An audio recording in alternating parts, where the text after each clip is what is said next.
నమస్తే welcome to 99 TV నేను పర్వీని ఇక డీటెయిల్స్ లోకి వెళ్తే కేంద్ర ప్రభుత్వం ప్రవేశపెట్టిన సవరణ బిల్లు వక్ఫ్ బోర్డు అధికారులను నిర్వీర్యం చేసేలా ఉందని షేక్ అబ్దుల్ మునీఫ్ ఆరోపించారు.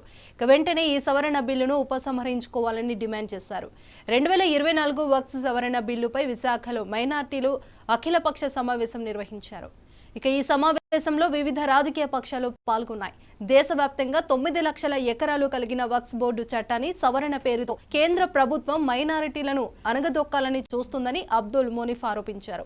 ఇక ముస్లింల సంక్షేమానికి అడ్డుపడితే చూస్తే ఊరుకోబోమని, బీజేపీ అధికారంలో లేనప్పుడు ఏ సమస్య రాలేదని, హిందూ ముస్లిం క్రిస్టియన్లు అంతా అన్నదమ్ములా కలిసి ఉండేవారన్నారు.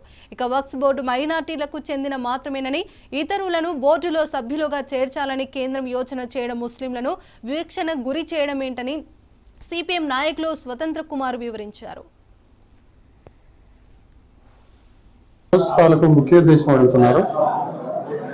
ఈ సదస్సు అనేది ముస్లిం మైనారిటీస్ వక్ఫ్ బోర్డుకు సంబంధించి వాళ్ళ చట్టంలో చేయబోయే మార్పుల గురించి పార్లమెంట్లో చట్టం వచ్చింది కాబట్టి దాని మీద వీళ్ళు ఆందోళన చెందుతున్న సందర్భంగా ఈ సదస్సు ఏర్పాటు చేయబడింది.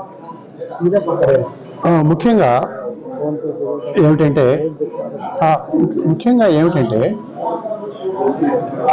ఈ చట్టంలో ఈ వక్ఫ్ బోర్డు చట్టం అనేది కేవలం ముస్లింకి సంబంధించిందే, కానీ వాళ్ళు అనేక దాతృత్వ కార్యక్రమాల ద్వారా అనేక ముస్లింసే కాకుండా ఇతర ప్రజల తాలూకు అభిమానాన్ని, ప్రేమను కూడా వాళ్ళు పొందారన్నమాట. మరి ఇట్లాంటి చట్టంలో ముస్లింస్కి మాత్రమే అధికారం ఉండాలి. ఆ వక్ఫ్ బోర్డులో కానీ, మెంబర్స్గా కానీ, చైర్మన్గా కానీ వీళ్ళే ఉండాలి. కానీ వేరే మతస్థులు కూడా ఈ సంఘంలో, ఈ బోర్డులో పెడతామని చెప్పి అంటామంటే అది ఒక వివక్ష గురి చేయటమే. ఇప్పుడు వేరే మతాలు ఉన్నాయి, ఆ మతాలకు సంబంధించిన కొన్ని బోర్డులు ఉన్నాయి.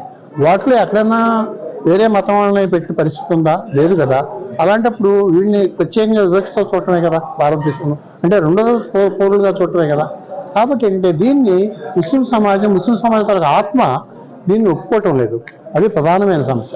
దానికి సంబంధించి ఏంటంటే ప్రజాతంత్రవాదుల్ని, ముస్లిమ్స్ని, ఇతర ప్రజాతంత్రవాదుల్ని, అనేక పార్టీల వాళ్ళని అందరినీ కూడా ఏంటంటే దృష్టికి ఈ విషయాన్ని తీసుకెళ్ళి ఇది రాష్ట్ర ప్రభుత్వం దగ్గరికి కానీ ఇది కేంద్ర ప్రభుత్వం కానీ తీసుకెళ్ళి అక్కడ పార్లమెంట్లో జరిగేటువంటి ఈ సంఘం ఒక అమెండ్మెంట్ చేయడానికి దానికి మనం సంఘం ఒకటి పెట్టారు. కాబట్టి ఇదే ఏం కమిటీ అది.